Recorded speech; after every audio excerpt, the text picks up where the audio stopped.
drill we have today is going to be usually for young hitters, but it can be for high school guys or even older than that. A lot of it has to do with your balance that you're going to have and how you're going to use your body to see the swing. It's a simple drill, but I like it because you actually have to see what's happening. We're not going to have the eyes used like they're using on a pitcher, but they're going to be watching themselves on the mirror. Okay. This is a real simple drill we're going to use for just having good balance with the stride. So Patrick Hill will start, and the hitter, instead of looking at the pitcher, he's going to watch himself in the mirror. So here, we'll just call it a 1-2.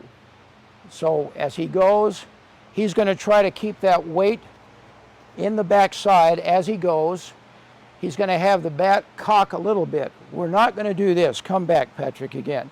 Sometimes hitters will come back a lot. They'll load back, and that backside is starting to wobble here with your knee.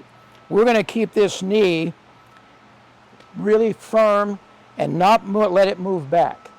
We're going to load instead against the back knee, keep it solid against the back knee, and then stride. Let me see just that. Okay, so there's no wobble with the knee and then go. It's go straight and stay sideways. The only thing that's really going to go back are the hands. They're going to go back.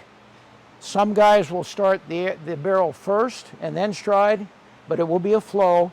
Other guys, which is fine, will go together, same time. Show this one, Patrick, where you do that. You start the arrow, you start the hands, and then go right with it. Good. All right, so you carry that weight as you go. Remember again, even though there's no pitcher involved here, we are striding to see the ball. We're not striding to swing. Okay, one more time with the straight. Good. All right. Now, we'll work that, and we may do 2 sets of 5 with young guys or anybody for that matter. Then we'll talk about doing the slow motion swing. So they're going to do the stride, and now they'll start the backside. It's a weight shift. He turns, he goes to contact. The head is down there good. Then extension, and then follow through. Now he's going to try to keep his eyes on that mirror the entire time. You don't normally do that, but what I want them to see is how they're using their body. Because so often the kids will start and they'll take a stride, and the very first thing that goes are their arms, and they don't use their legs. And what we're trying to do is take that stride and then everything go together so that my weight is hitting the ball. Okay, the second thing then, or the third thing I should say, is we're going to turn sideways here this way as if the pitcher is inside the mirror. So back up just a little bit here, Patrick.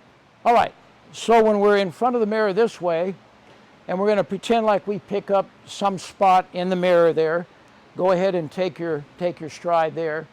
Now, as he starts to do his weight shift, instead of a turn, if he turns and he pulls out this way, now I've got problems because my head's coming out and I'm going arms first. So instead, he starts the weight shift. His eyes stay here. He goes to contact, then extension right out through to the mirror, and then follow through. That's where he wants to be. His head and his body is leaning in towards the ball. It's not this way. Try it one more time, the whole thing. Good. Now, do it one more time for me. We're going to kind of slow down a little bit. Do it again. Take your stride and stop. You start the weight shift. Now, as you go, you can see the barrel still stays here, and he is going to go from there with his eyes right to the ball with your whole barrel. It's going to be square to the ball. His eyes down this way. Then extend through the ball and then follow through.